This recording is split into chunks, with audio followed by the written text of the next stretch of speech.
views and opinions expressed in this program are those of the participants and do not necessarily reflect the views of BronxNet or the program underwriters.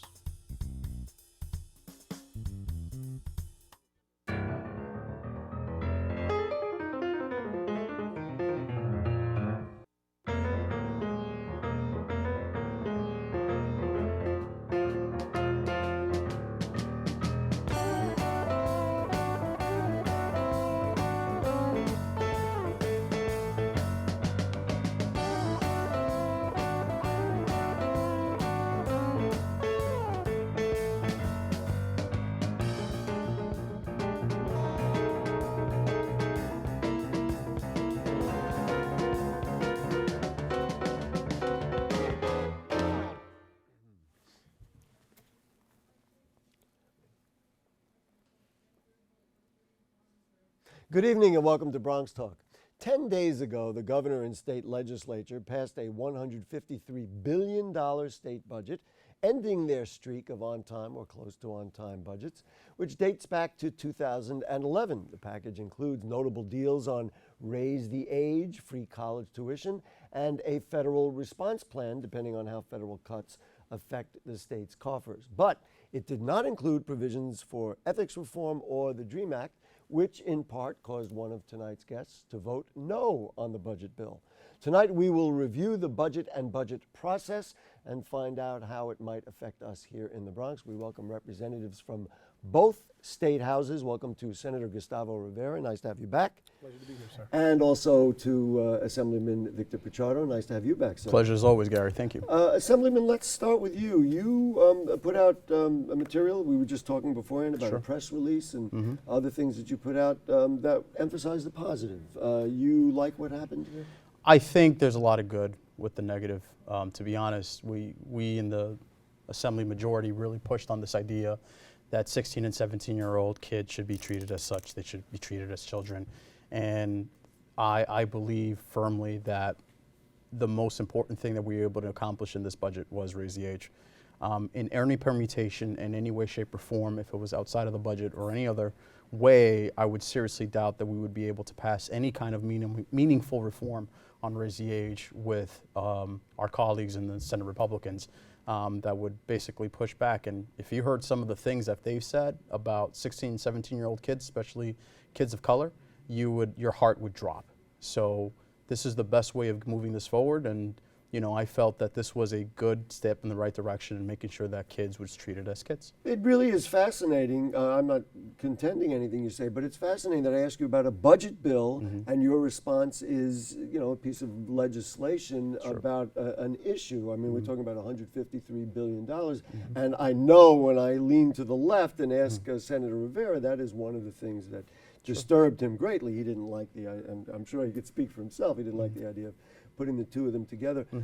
You were excited mostly about what from a funding perspective? School funding, was that a big thing for you? Well, we really pushed for CFE, and unfortunately for people who don't know, that's the Campaign for Fiscal Equity. And unfortunately, we started from a position where the executive didn't believe that the state had an obligation to pay its state funding for poor school districts. So just to review, I mean, as you both know, I've been sitting in this seat for a long time. The CFE funding was ostensibly based on the lottery, and that money was turned over and should have been put into schools.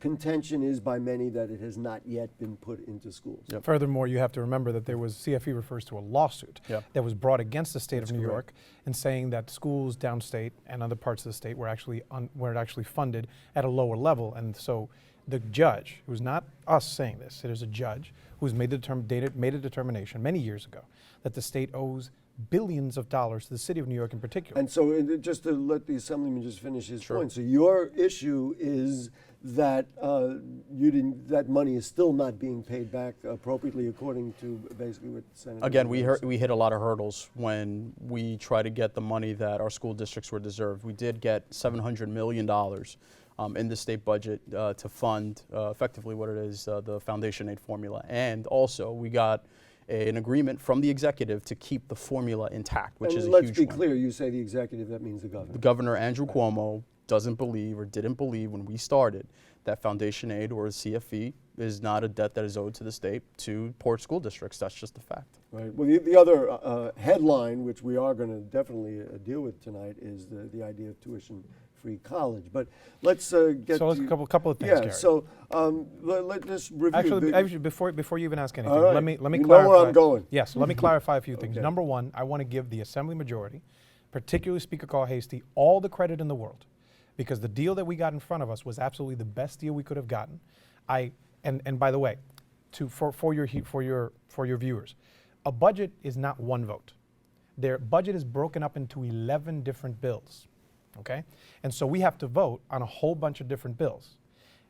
The first 6 or 7 bills I voted against because at that point we did not have a deal on Raise the Age. It was the Assembly that was holding the line, and I thank them, particularly the Speaker, for his courage in standing strong and saying we must get this done for 16 and 17-year-olds. So I voted no because I say as long as we do not have a deal on Raise the Age, I'm not voting for it. Ultimately, the speech that you referring to, which is one I gave. We talked about it beforehand. Yes.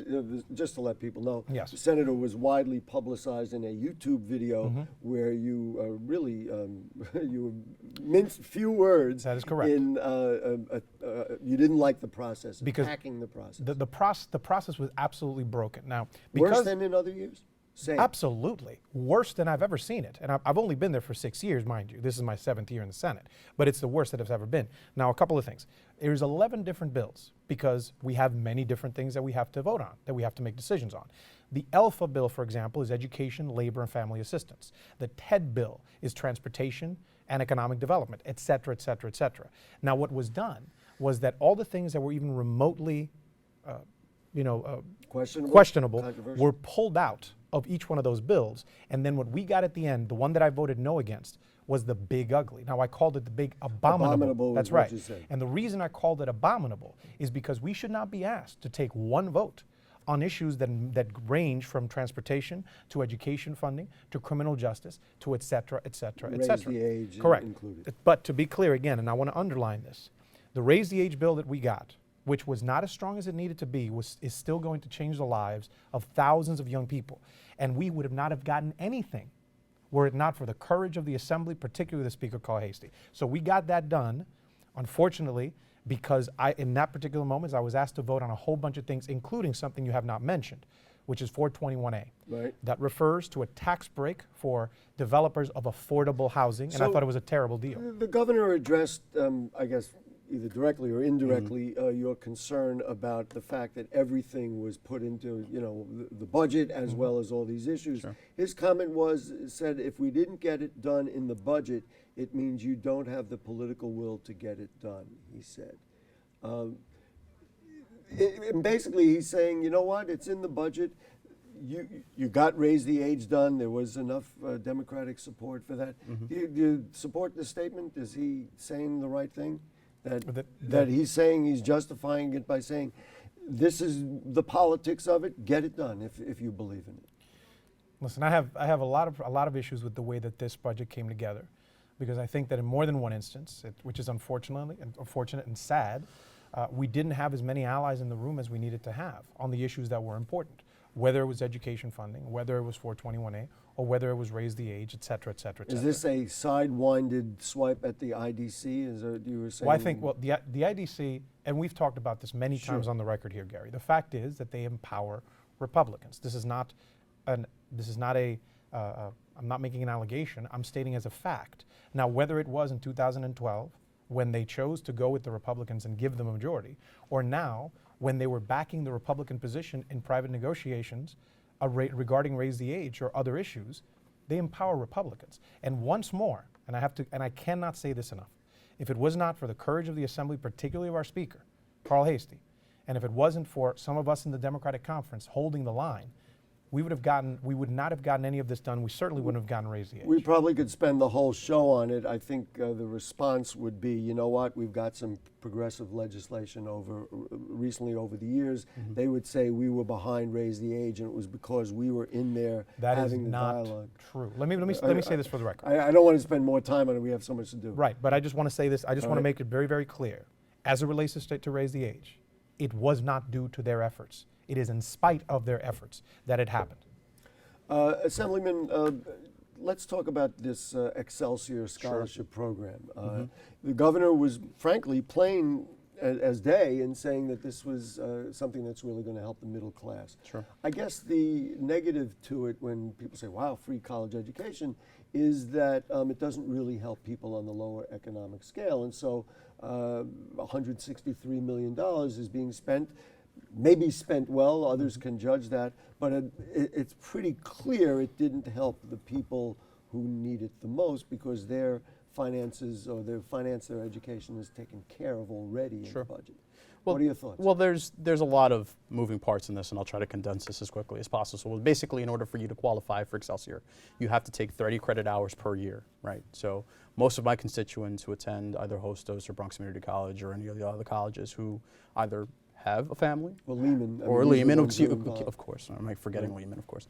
Our parents are working full time, are trying to maintain a family, raise a family. Can't attend full time. So they can't attend full time, and they wouldn't qualify. So they wouldn't qualify.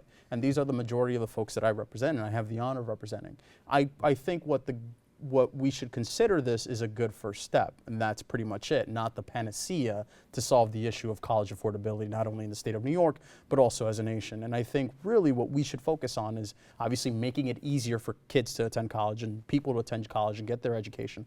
But more importantly, we need to focus more on the back end, which is there is trillions and trillions of dollars of college debt that people graduate with, that are saddled with in order for them to find work. And if we move in a direction where we make it much less costly for folks to attend college, and especially reduce the cost at the back end, I think it probably makes more sense for a vast majority of individuals, whether they're full-time students or part-time students, whether they're parents or they're the quote-unquote traditional four-year college students who attend any bevy of colleges either in CUNY or in SUNY. Have you thought, I mean, I realize you just voted last week, Sure. and so you may not have time to really consider, a larger picture.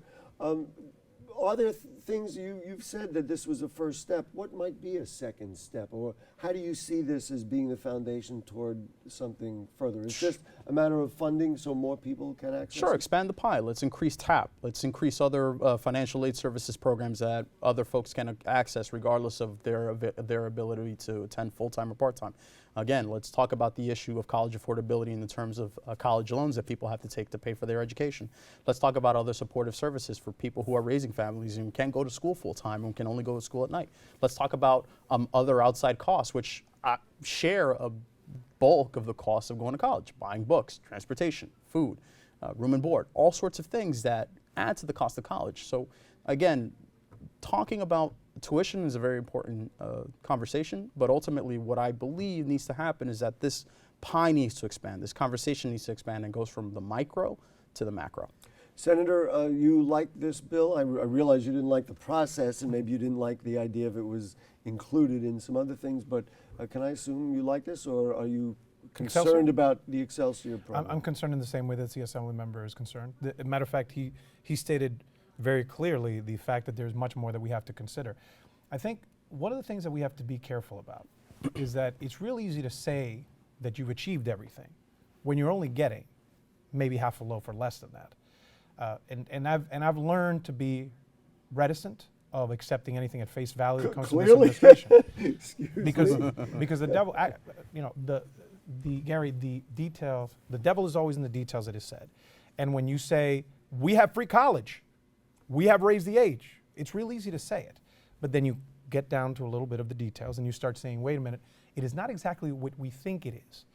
So I would say that I have the same concerns. I think it is a good first step, but we have to go deeper. We have to think more about the folks that are not included in this. And by the way, the last thing I'll say, at least in this moment, this actually is going to ultimately increase the tuition.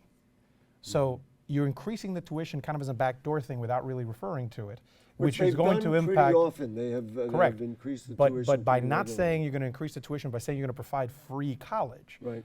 Are you really addressing the concerns that you have here, or are you getting something that you can stand in front of a nice sign that say that you've achieved?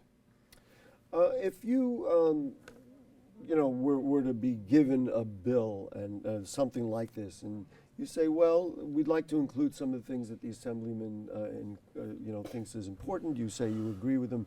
Is it purely a financial thing? So they've spent $163 million on this.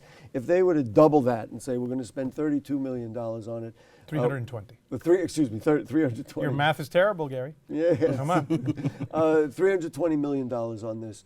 Would you then say this is the commitment we're talking about? It's purely a financial commitment, Well, as well as doing it properly. sure. Look, it's part of that. Certainly doing it properly is part of it. But the first thing I do is I'd put the Democrats in the majority. That's the first thing I do. If you have the Democrats in the majority, then we are dealing with their assembly, and on any of these issues, we're starting from a stronger position.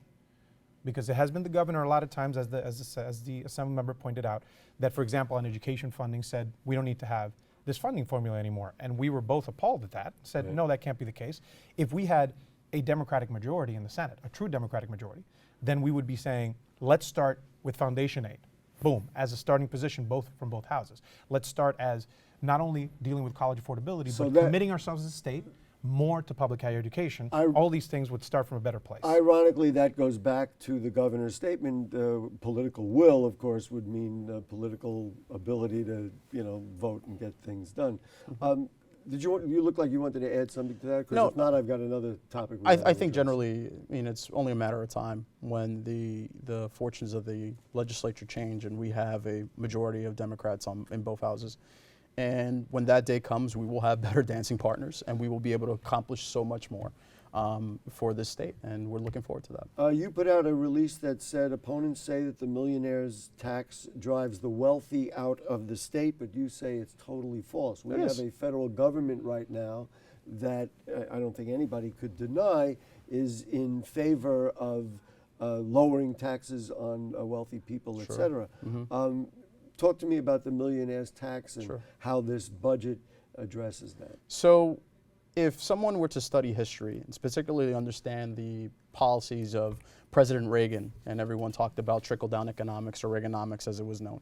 So if you give a ton of money to the rich people, they will expand the economy, they'll expand the pie for everyone, they'll grow all these jobs, and everyone will be happy. And maybe more money for education. But it hasn't worked. It's false.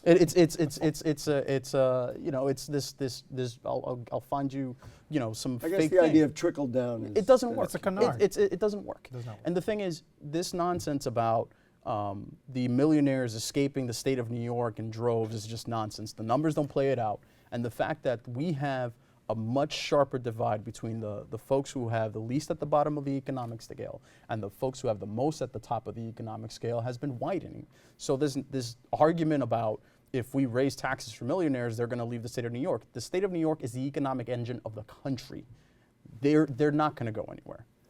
Is the answer here back to what the senator was saying? Then you get like-minded Democrats to agree and of course create a majority in the Senate, and then you're where you want to be? Sure, but I mean, ultimately we have to get there first. But if I understand correctly, the millionaire's tax still exists. That was of course, part of it what was happened. extended. We were trying to expand the tax to create a few more extra brackets, and especially for the folks who, because you don't have people who make just 1 million or 2 million. You have people who make that 1 million and then they make 10 million and then 100 million. So I feel, generally speaking, that if the folks on the top can spare a little more for the folks on the bottom, one, the state won't have to pay to keep folks out of shelters, but more importantly, it helps everybody, because the nonsense of trickle-down economics has never worked, and it was a falsehood that was sold to folks, and they believed it and bought it. Let's talk about a couple of things that did not find their way into well, excuse me. You know what? I'm going to switch gears myself and extend what you just said, and let's talk about the prospects for the federal government. Sure. Are you concerned that when all gets said and done, obviously they've got to pass a budget. I realize neither of you are federal officials. Sure. That New York State is going to get hurt, or are there enough safety guards in place that New York State is going to be able to do what both the governor and mayor are suggesting? I think that we have a president who's a bumbling oaf and is more concerned about Twitter hits than actually governing. I'm very confident in Minority Leader Schumer in isolating and protecting the state on the federal level. I mean, we have the best protection that we could possibly have right now in the circumstances that we have in a government who feels that there's a hostility to poor people, particularly people of color, and more importantly, an incompetence on the federal level, particularly within the White House, that it's almost like they don't understand. It's like you ask a third grader to develop and engineer a rocket without any some physics experiments or physics training. So I think what I was asking is for you to play prognosticator. Sure. How bad do you think it will be? I mean, you can I think it'll be criticize pretty. the president all you want, but do you think New York is going to be okay? I think you hang on, because you're getting the same thing. I think ultimately New York will be okay, but I think that it will be a very, very painful road to make sure that we insulate ourselves. But I have full confidence in Minority Leader Schumer and developing. Your delivering thoughts for the on state. what? I guess asking you to play. I certainly have full confidence in Senator Schumer as well, but that defense can only go so far, and I think that we are going to get hurt, and we're going to get hurt bad. It's not because our representatives, starting with Senator Schumer and going along Congress and the other U.S. senator, are going to do their damnedest to make sure that we're protected. But just when it comes to just on one basic thing, Medicaid, we have a director of the Department of Health at the state at the U.S. level, right, at the federal level, who was former Congressmember Tom Price, who now leads that agency and has said openly that he wants to get rid of the ACA, which gladly that they were not able to do, but they're going to do everything they can to gut it. And as it refers to Medicaid, the two words that you have to remember are block grant. What they're saying is that instead of providing us based on what we need, and divvying it up a little bit differently and then giving us a bunch of different waivers that the state already receives to be able to provide certain services with Medicaid money that other states don't. Block grant just basically says, here's a pot of money, do with it what you will. That will signify, I mean, we don't know how bad it'll be, but the cuts that are coming to the state are going to be phenomenally bad. And we're going to do everything that we can to defend it at the state level, and I know that the federal level, we got Chuck Schumer and other folks that are going to do their damnedest to protect it. But I think the mayor is doing what he can. But, yes, sir. You said at the beginning, and we didn't pursue it, and I do want to pursue it, the idea of 421A. You are quoted as saying this is so obscene. It is. The idea is that developers would be given incentives to build affordable housing. So this is the thing. When we think about a tax credit, the idea that we are going to forego certain revenue to be able to provide something to people that, businesses or what have you, the idea is that exchange has to be a good one. We have to forego certain revenue to be able to create certain things. We do it with the film tax credit, for example, where we give tax credits to movie companies and to TV companies, and therefore we have a very active TV and movie industry in the state of New York. Things like that make some sense. So you have to ask yourself, how much are we foregoing for what are we getting? And as it refers to this, the idea is that we're going to give up in the neighborhood of $2.4 billion a year for the city of New York, not the state. So it means that the city of New York has $2.4 billion less in revenue, and then the idea is that would mean a creation of a certain number of units. First of all, that number of units is terrible. We're talking about a couple of thousand units, each one which is about $600,000 per unit. And then on top of that, you're talking about whether those units are going to be affordable to the people that we represent. And so across the board, I think it's a terrible deal that is a giveaway to developers and does not really give us what we need, which is development of a real affordable housing for people that can afford it. Developers say that, you know what, we can't build the I'll stop you number right there. of housing. You know why? Because the last year, the credit was not in order. The credit went away. It has not existed for the entirety of 2016. It did not exist. Guess what? The building permits are exactly the same as they were the years before, 2014 and 2013. So basically, they kept building at the same level. So the idea that you cannot build without this tax credit, particularly as it refers to affordable housing, is another canard, and I'm not buying it. 421A can be reformed to your specifications that you would like? I believe it can. And in what way? Of course, my next question was, or do you eliminate it and look for another way to build affordable housing? If we're talking about just reforming, I would get rid of it, first of all. But if we have to talk about reforming it, then I would have a real conversation and say, okay, let's talk about what the balance is here. Let's talk about real affordability, number of units as far, and how much revenue we're going to have to forego as a city. Be in those conversations. I have not been in those conversations, again, because the Democrats are not in the majority. Were I to be in the majority, I would be in those conversations and I would say to developers, listen, if you tell me that that you need this to be able to develop, good. Let's talk about how many units and how affordable they're going to be. Assemblyman, a developer comes into your district and says, you know what, I'm going to build a project here. We're going to create maybe 50% affordable based on the 421A tax credit. Are you saying the same thing that he's saying, that, you know what, it's not right, it's not fair, or are you happy that this is being done in your community? I think ultimately the conversation around 421A, yes, we have to expand the idea of affordability because we need those affordable housing units. But I think the issue is deeper.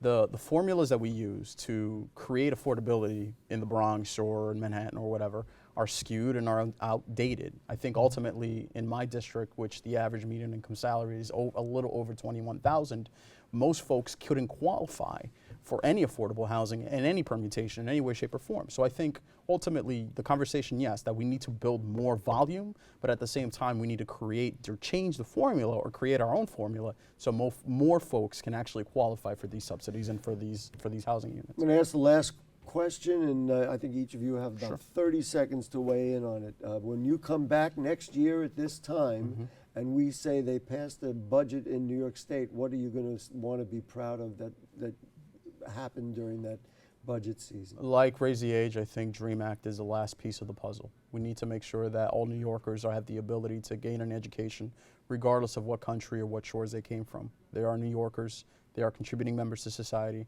and there's a lot of potential, especially Bronxites who are undocumented, who have all this potential, who want to go to college, and we want to make sure that they have the ability and the opportunity to succeed. I'm going to cede the clouds before I turn it over to your colleague, and that is about ethics reform. Is that on your mind? Well, certainly it is, but a year from now, what I'd like to be saying is sitting at this table and saying, Gary, I'm very happy to say that my leader, Andrew Stewart Cousins, was right in that room negotiating what I think is a strong budget for working class people and middle class people in the state of New York. And I'm glad to have voted for it because my leader was involved in the negotiations, and we, along with the Assembly, got the best deal that we could for Bronxites. That, of course, would suggest some kind of political overhaul, some might say, or change in Albany, and we'll, I guess, find out. Maybe we'll hold you both to it, and next April, come back and we'll figure it out. Sure. Senator Gustavo Rivera, thank you so much. Assemblyman Victor Pichardo, thank you so much. Always a pleasure. And folks, if you have further questions or comments on anything you heard on tonight's show or anything going on in the Bronx, then email them to us at BronxTalk@BronxNet.org. Send us a tweet at BronxTalk or post them on our Facebook page, and we'll read them on the air during a future edition of our program. You can also check out our archives at BronxNet.org. You can find Bronx Talk on the lower right navigation bar. So we will see you next week when we check in with City Island and talk about prospective renovations to the Rodman's Neck shooting range, which is always a thorn in the side of residents there. Thanks to producer Lindsay, and our director is Brianna. We will see you next week. Good night.